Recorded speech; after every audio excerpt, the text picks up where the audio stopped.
The NBA draft is one of the most exciting parts about the NBA. It's like every team gets a mystery box, and while you have an idea, you never really know what you're gonna get. Of course, when it comes to the draft, everybody's always talking about the surefire stars, guys like Wemby or Anthony Edwards or LaMelo Ball or Anthony Bennett. But personally, I like to focus on these late first round to even sometimes second round guys who transform into legitimate impact players in the league, and sometimes these guys even turn into stars. And just a few months into the season, there's already a good crop of players who seem to be fitting into that mold of draft steals from the 2023 NBA draft. First up is Cam Whitmore. The case of Cam Whitmore is a strange one. If I told you in spring that Cam Whitmore was ending up on draft steals lists, you'd probably be pretty confused, because Whitmore was seen as an absolute lock for the lottery, and most drafts even had him going in the top 10. Unfortunately, as we know, on draft night he kept sliding and eventually fell to the Rockets all the way down at 20, leaving people very confused. But it ultimately came out that it was a combination of health issues, poor workouts, and poor interviews that led to so many teams passing on Whitmore. And while we're still unsure exactly what went wrong in those workouts and interviews to make so many teams pass on him,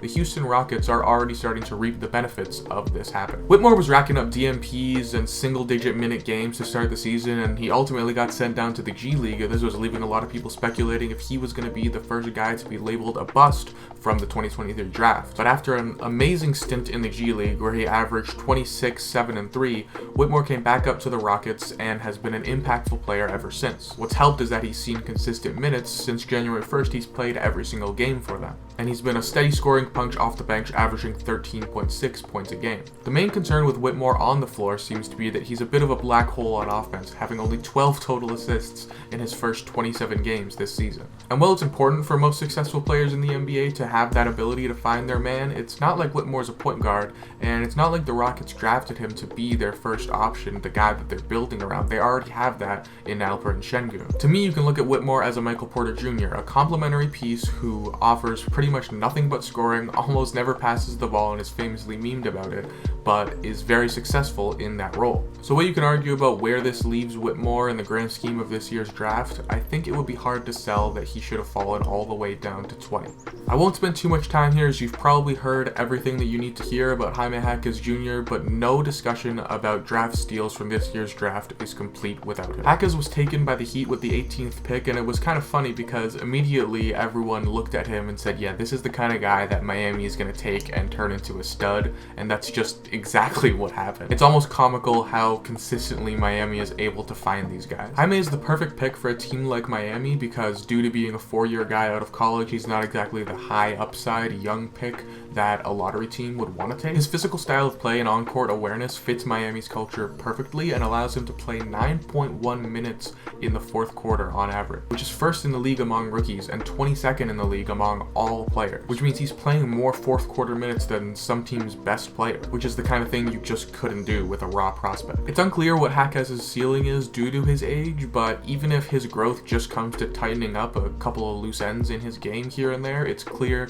that he's going to be a productive player in the league for years to come.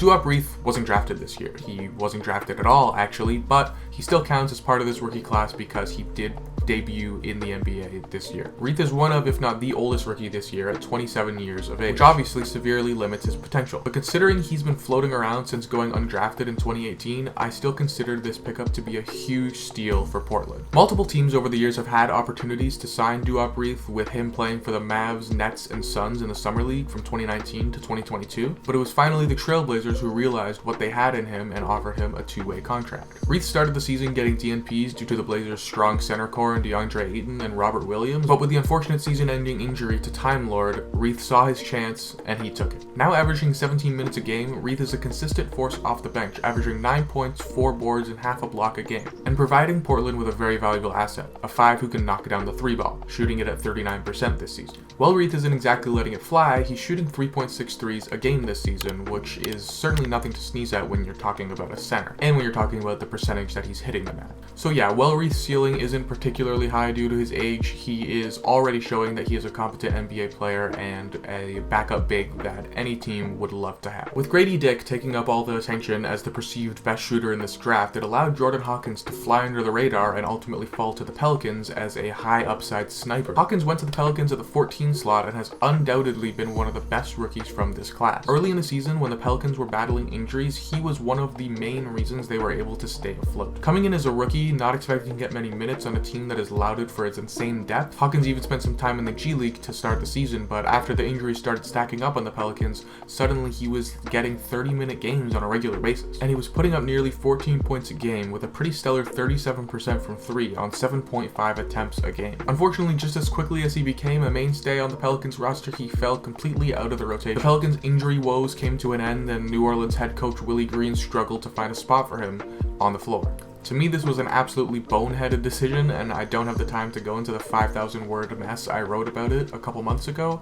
but it was a mess of a decision. Thankfully, Hawkins has found his way back into the rotation on a regular basis, albeit in a lesser role, but he's shown that he's still able to thrive at the NBA level. Averaging 9 points a game on 44% shooting and a reduced 4.4 attempts a game, Hawkins is still making a big impact for the Pelicans off the bench. And at just 20 years old, his sneaky athleticism and impressive understanding of the game is only going to allow him to grow more and more as a player, and I really think it'll be a while before he reaches his true ceiling as a player. And back to Portland we go for Toumani Camara. Although Camara was drafted by the Suns at 52, he ultimately landed with the Blazers in the 3-team deal for Damian Lillard, DeAndre Ayton, and the rest of those guys. And since then, he's looked like one of the better things to come out of that trade for Portland. Although he's somewhat on the older side as a rookie at 23 years old, he still is pretty young in the grand scheme of things and still has a pretty big upside in my opinion. Camara is another very high IQ player and can thrive on the defensive end where he can really guard 1 through 5, which is something that is very rare in the NBA to find. Camara has excellent timing on his shot blocker and is also a stellar offensive rebounder, a stat which he's already top 20 in the league in. He's also getting a ton of very valuable experience super early on this young Blazers team,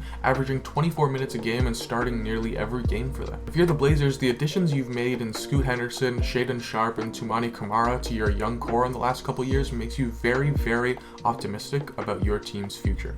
Brandin Podziemski was drafted with the 19th pick to the Warriors, and although the Warriors have had a very, very tumultuous season, he has been one of the few bright spots. Part of what makes Podziemski so good as a rookie is the confidence with which he plays. He never second guesses himself on the floor, whether that's offensively or defensively. He knows where he's going, he knows what he's doing, and that level of assertiveness for a rookie is very rare. Podziemski is incredibly adept at picking the right angles to drive on the floor, understanding that a rim run is not always the way to go, and sometimes you need to find yourself going to the spot where you can find the most space on the floor. Another aspect of Podziemski's game that fits like a glove on the Warriors is the defense. His high effort and high impact defense is a huge plus for a team that struggles on that end, particularly in the backcourt, especially with Clay not being the defender he once was. All around, the next few years for the Warriors may look a little bleak, but Brandin Podziemski shines a lay of right on that very questionable future. And the last player I want to talk about here is GG Jackson. When he was in high school, GG Jackson was initially a much more lauded prospect, but when he decided to forego his last year of high school, commit to South Carolina for just 1 year, and then declare for the NBA draft in 2023, it seemed to leave a bad taste in NBA GM's mouths.